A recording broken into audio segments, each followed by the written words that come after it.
Hello and thank you for joining us. I'm Wilson Stribling. Welcome to another edition of At Issue, where we discuss and debate the critical issues facing the state of Mississippi and how these issues impact you. And we want you to share your opinions and comments with us. Just go to facebook.com/MPB Online News. On Twitter, our handle is @MPB News. Also visit our webpage, mpbonline.org/issue. At Issue tonight, the people and the police. There have been several incidents in our country where tensions between the African American community and law enforcement have come to a breaking point.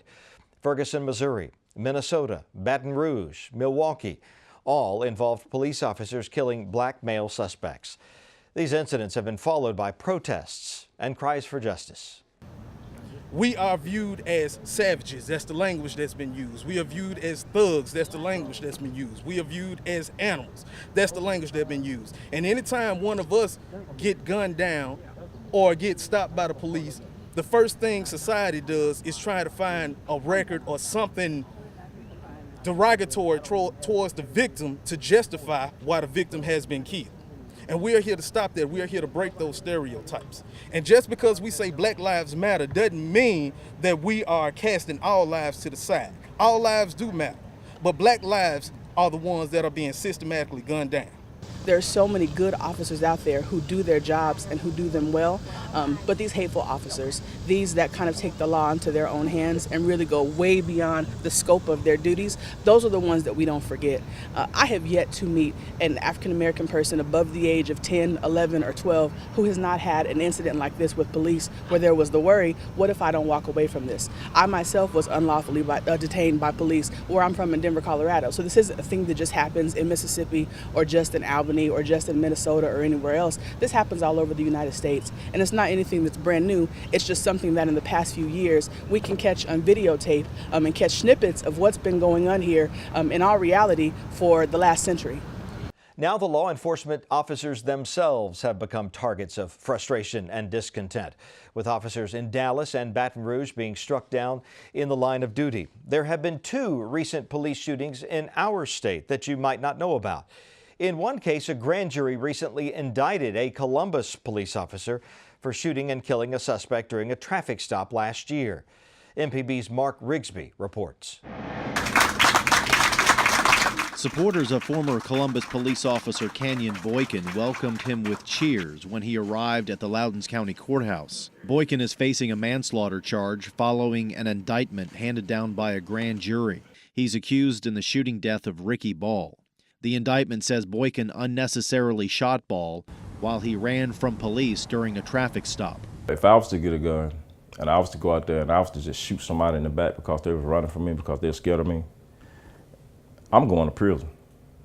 So I feel that officer needs to be sent to prison also. In a statement, Mississippi Attorney General Jim Hood says, quote, "Officer-involved shootings present challenges for every community in which they occur. Our police officers put their lives on the line for us every day. We owe it to them and to our citizens to see that the highest standards of conduct are always met." The only thing we can do is pray and hope that justice prevails and everything comes out into the open, into the light, so we'll never forget. We'll always remember, but we're gonna try to move on. Only thing I can say is faith. Just gotta have faith, gotta have hope. Ernesto Ball says the Ball family seeks justice and accountability for the death of his cousin Ricky. On October 16, 2015, Ball was a passenger in a car pulled over by Columbus police. He got out of the car and started running. A man who says he was an eyewitness describes what he saw that night. Well, the night out, Ricky had got shot and killed. I was coming down 20th Street, down by the brown mailbox. I get to the black mailbox to come through the pathway. I heard gunshots, and I see Ricky jump the ditch over here next to Skeet's hot dog. I seen him fall and run. I seen him also in process of chasing him when he had got shot. But when I heard the gunshots, I ran back from through the pathway back down 20th Street because I ain't know bullets were flying where the gunshot was coming from until I seen Ricky. So I knew that the gunshots had to be coming from that area. The Columbus City Council voted to fire Boykin shortly after the shooting. 2 other officers who were there that night were suspended 30 days without pay. Boykin has filed a federal lawsuit against the city for wrongful termination. The city of Columbus declined our request to talk about the Ricky Ball case. Boykin faces up to 20 years in prison if convicted on the manslaughter charge. Mark Rigsby, MPB News. A grand jury in Lee County decided not to indict a Tupelo police officer for the shooting death of a suspect. On June 18th, Ronnie Shumpert was pulled over. He ran from the scene. He was unarmed. A police K-9 was used and Shumpert was shot. Those are the facts, but there are 2 versions of what happened. The city says Shumpert ran and hid under a house. The K-9 was sent in. Shumpert injured the dog, then attacked the officer, Tyler Cook, and that's when Cook shot Shumpert. The city released a picture of Cook to show injuries to his face.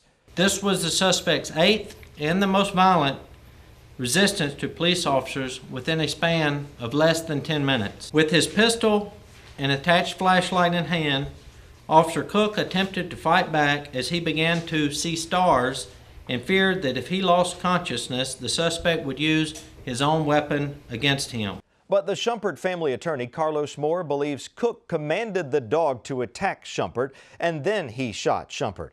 Officer Cook was placed on paid administrative leave, but is now back on the job.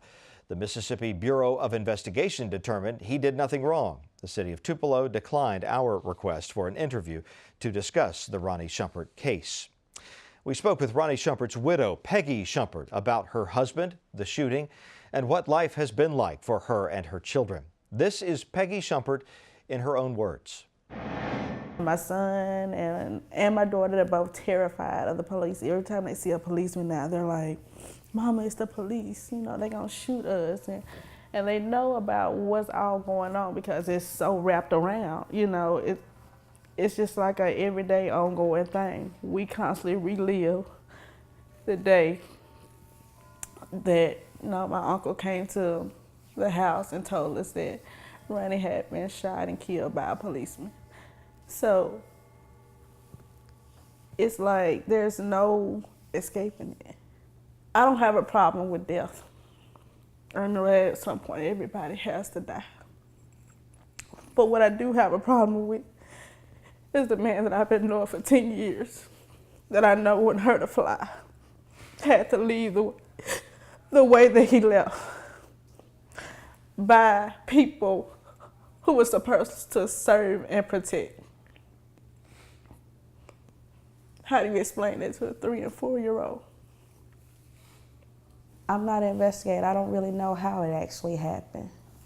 But to say that my husband was on him, repeatedly beating him, no. I don't believe that at all. So I don't really know exactly how it went down, but I can definitely say that I feel like that it was extreme force. His teeth kicked in. The laceration under his eye, the bruising to his nose. Now, you tell me that he was on top of the officer beating him, but my husband suffered way more injuries than I seen that the officer had. So to me, the officer had the upper hand from the beginning. When they said that the officer didn't do anything wrong, when they said they stood behind the officer,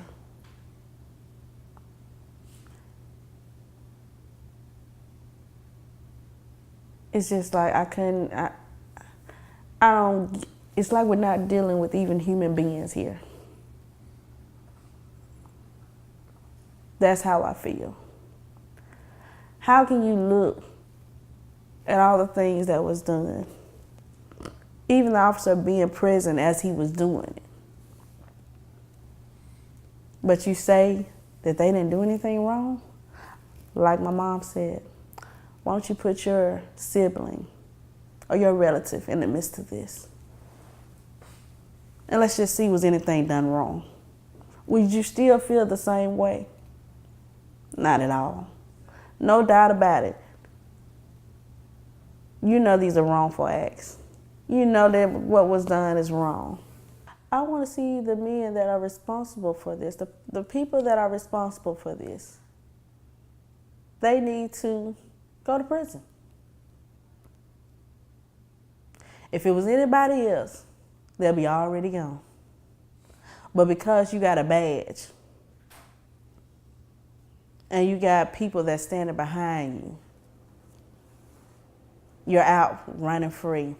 You're still able to be active with your family. They need to do what's right here. And he needs to go to prison, or who all that was involved needs to go to prison. The Shumpert family has filed a $35 million wrongful death lawsuit against the city of Tupelo in federal court. We are joined now by Derek Johnson, state president of the Mississippi NAACP. Derek, we're happy to have you with us on At Issue. Has the NAACP been monitoring those shootings in Columbus and Tupelo? Absolutely. We've gotten calls from our local units in both areas. We've met with the family members in those areas, and we've also been in contact with federal authorities about investigating those incidents. It seems that we're hearing more about police-involved shootings on a somewhat regular basis, and typically the person who is shot is African American. Typically the shooter is, but not always, white. How much of a role does race play in these situations? I think many officers have what we call implicit bias, that they have a particular profile of what a criminal look like. And unfortunately, African Americans fit that profile. So in far too many incidents across the country, we find police-involved shootings of unarmed African American males and most recently, unarmed African American females. So if they fit this profile, or if the officer in question has a profile in mind, what do you do to change that if these are perfectly innocent people in these situations? Well, unfortunately, I don't think there's enough training for police officers to address the question of implicit bias. We all have biases, but because of this country's history and because of the sensationalism of televisions, African American males and African Americans as a whole are seen as criminals, not citizens. They're seen as individuals who are about to cause harm, although much evidence suggests the opposite. And as a result of that, police officers and sometimes even African American police officers act out in a way in which is more aggressive policing than it is protecting and serving. So how do you combat that? How do you get police officers more in a mode of protecting and serving? Well, there's no accountability for police officers. This is blue wall, that if an incident happened, even if it's a bad apple, there is no true accountability. There is a facade of accountability, but there's no independent review of the incidents. The DA in many cases see themselves as a part of law enforcement. The judges in many cases see themselves as part of law enforcement. So there is no independent review in these cases that's credible and which pass muster. So are officers not being held accountable enough? There is no accountability in these measures. When you look at the national scene, you have a scenario of a gentleman in Minneapolis with a license to carry a gun. He informed the officer that he had a gun, and yet he was shot. You see another individual in Baton Rouge who was pinned down on the ground. He could not reach to in his pocket because both officers was on him, and whether he had something in his pocket or not, they shot him in the back. In those two incidents alone, there's no accountability at this point. There has not been enough accountability in these scenarios. You mentioned these profiles, that police officers often have a profile of a criminal, and they see someone who fits that profile and make assumptions. What's that like for an African American family who fears that if they're not wearing the right kind of clothes, or if they could easily slip into fitting that profile? How do you protect yourself against that? It's very difficult when you have the law enforcement acting under the color of law, and at any given time I could take off this shirt and tie, I can walk down the street, have a pair of blue jeans and a black shirt on, and if a call come in and said a suspect walking down the street in blue jeans and black t-shirts, I instantly I fit the profile. I have a 21-year-old son. He can be in the car with some of his friends. He's on a full scholarship at Tougaloo College, and his friends are all really good scholars. They could be in the car and be driving in Rankin County and be pulled over because they fit a particular profile. It's very difficult for a parent who with a teenage son, because now we have to have that other talk with him. When you're pulled over by police officers, make sure you comply with everything. Put your hands on the steering wheels. dial your phone and make sure you put it on speakerphone or put the recording on so we can hear what's taking place. This is not an open society when you have to take all those precautions just because you exist. Let's talk about community policing, which has been suggested as a remedy for some of these issues in some communities in this country, where police officers get out in the community, they get to know the people they're sworn to serve and protect. Is that working in some neighborhoods in Mississippi? I think in many communities in Mississippi it works. You got to understand that when you humanize communities and individuals, you are less prone to shoot them or take their lives, even when they may have done some type of criminal act. You and I, we're sitting here talking. If we didn't know each other, we wasn't talking. It's easy for us to make certain assumptions about one another. You know, you can say, well, he looks like a criminal, or I can say, well, he looks like he may have some level of hatred there. But the more we talk, the more we say, wait a minute, he's not a criminal. I say, well, he's a good guy. Policing is the same way. Police work is inherently dangerous. Law enforcement knows bullets can fly both ways. Back in May 2015, Hattiesburg police officers Benjamin Dean and LaCorey Tate were shot and killed while conducting a traffic stop. Hattiesburg Police Lieutenant John Traxler says there was an outpouring of support from the community following the tragedy, supporting the families and the police. He talks about the impact of losing 2 officers in the line of duty. A department this size, where you work so closely with each other and every 2 or 3 days you're seeing each other, it becomes a bigger family, if you want to call it that, or a closer bond. And because of that, it was very difficult for a lot of our officers. In fact, I don't know of any one that didn't shed a tear. And because of that, the community just had a great outpouring of support for us. Everything from bringing us meals just about every day to having cookouts for us, things like that.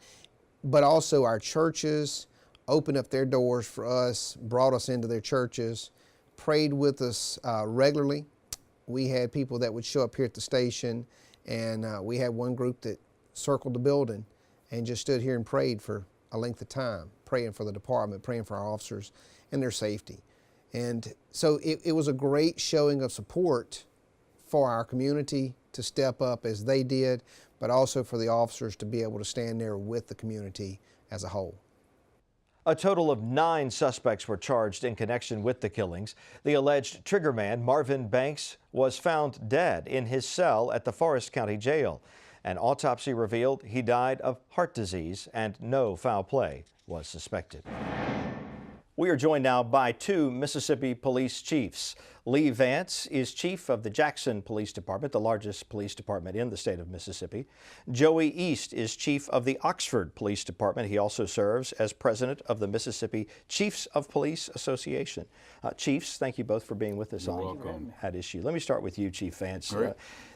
There have been some highly publicized events, shootings involving police officers elsewhere in the country that have gotten a lot of publicity over the last year or 2. How have those incidents affected perception of your department and your officers and you? It's created a challenge for us to make sure that the citizens of this city know that we come from a community-oriented policing perspective. And basically what that means is that we want to work with the public to make Jackson safe. Our officers are going to participate in outreach programs. We're going to be professional and respectful, and we're going to enforce the law as well. You don't have to be seen as outside agitators in the community in order to be effective as far as law enforcement is concerned. So we want to work with the community, not against the community. Chief East, how have these incidents affected perception of your department? Well, I think we've had several community meetings, and I don't know if it changed our perception, the way people thought of us, but and when we had these meetings, there were a lot of people that were apprehensive and scared on a national level, which brought it to a local level. But once we met and we spoke and they realized that we're not Chicago, we're not a bigger city that's having some issues, they realized that we are a community-based police department. We are their friends and neighbors and brothers and sisters, and we worked through it, and we talked on some hard subjects, and we moved forward, and everything seems to be going really well there. We're still doing a lot of outreach to make sure we have those bonds with one another. You both talked about outreach. Chief Vance, you mentioned community policing. What in Jackson, what is community policing exactly? Community policing is basically an attitude adjustment, especially on the part of law enforcement. Because I've been around long enough to remember when that wasn't the concept. When we went into neighborhoods, we went in, we made arrests, we went in, we wrote tickets, and we left. We were not seen as a part of the community. We were just simply seen as somebody who were just simply law enforcement officers. But when you go to the community-oriented policing concept, you must be seen in the community doing more than enforcement. That's when we go back to speaking about outreach programs. One example for us that I'm very proud of is our PALS program, which is the Police Athletic League.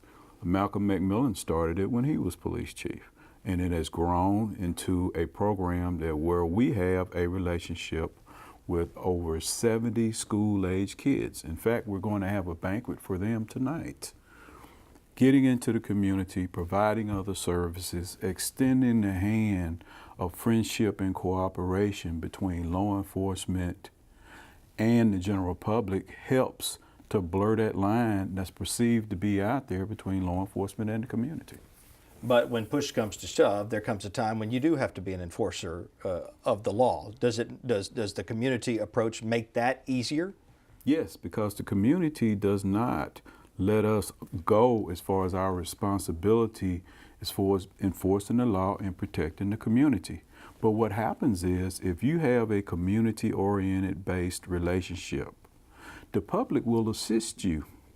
The public wants you there. The average citizen, if they're sitting out on their porch, they expect to see the police drive by about once every 45 minutes. It's been proven over and over that the presence of that police officer in that neighborhood will deter crime. Because in the end, Wilson, we all want the same thing. Whether you're a civilian or whether you're a police officer, you want a safe neighborhood that you can grow in and raise your family in safely. Chief East, how does community policing take effect in Oxford? Chief Vance hit it right on the head. For us, to a lot of people, this community policing is a new phrase. I was brought up a second-generation law enforcement. Father was a sheriff there, still is. And so I grew up at policing is just part of the community. That's what we did. You know, when I was a kid, we went to every ball game, we went to everything, people were at our houses. So for me, getting in law enforcement 26 years ago, it started out as we policed our community. We went to activities, we were just a part of it. It changed. I saw it change through my career, much like Chief Vance described. We became disconnected to the community, more like writing tickets, roll your windows up, tinted windows, sunglasses on. We changed that when I came in. We stopped all that. We made officers get out of the cars an hour, 2 hours a day, meet their community. It has taken off for us. We started Twitter accounts and Facebook accounts, and we've reached out, and our officers are constantly doing things now that we want to be seen just like the garbage collector is, just like the person working at McDonald's. We're no different, other than the fact we have a job to do, and that's protect you. Other than that, we're no different. We don't want to be seen as this enforcer. You know, those are words we don't like. We like peacekeeper better. We're there to keep everybody safe. I saw a tweet come out the other day that the Chiefs Association where JPD was pushing someone out of the road, officers pushing someone out of the road. So that's the stuff that you don't see normally. But that's things that JPD, we do on a normal basis, change tires, help elderly people up. Those are things that we want to engage, and we just show our community that we're doing that. You're always going to know when we have to arrest someone, when there's something bad happens. You know, you're going to take care of that for us, so we want to make sure that everybody sees the other side of us too. Well, Chief Vance, some of these incidents that I mentioned around the country so often involve a law enforcement officer and who typically is white, and the person who is shot is African American. Mm-hmm. How much does race come into these issues, and how much does race affect the way your officers approach any given situation? Well, I think if we're going to be honest here, we have to accept the fact that race has been an issue throughout the history of this country. I mean, it's a negative part of the American society. But it doesn't take away from the fact that this is still the greatest country in the world. But it's an issue that we have to deal with. But what needs to happen as far as these things are concerned, as we spoke about earlier, there are literally thousands of police jurisdictions in this country that operate independent of each other.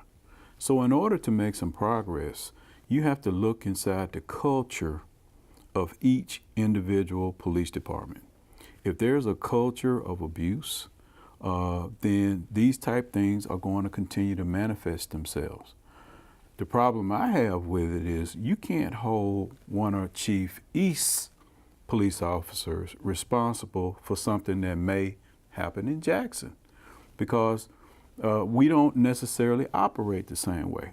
Not saying his way is better, not saying my way is better. I'm just saying they're different because they're different jurisdictions.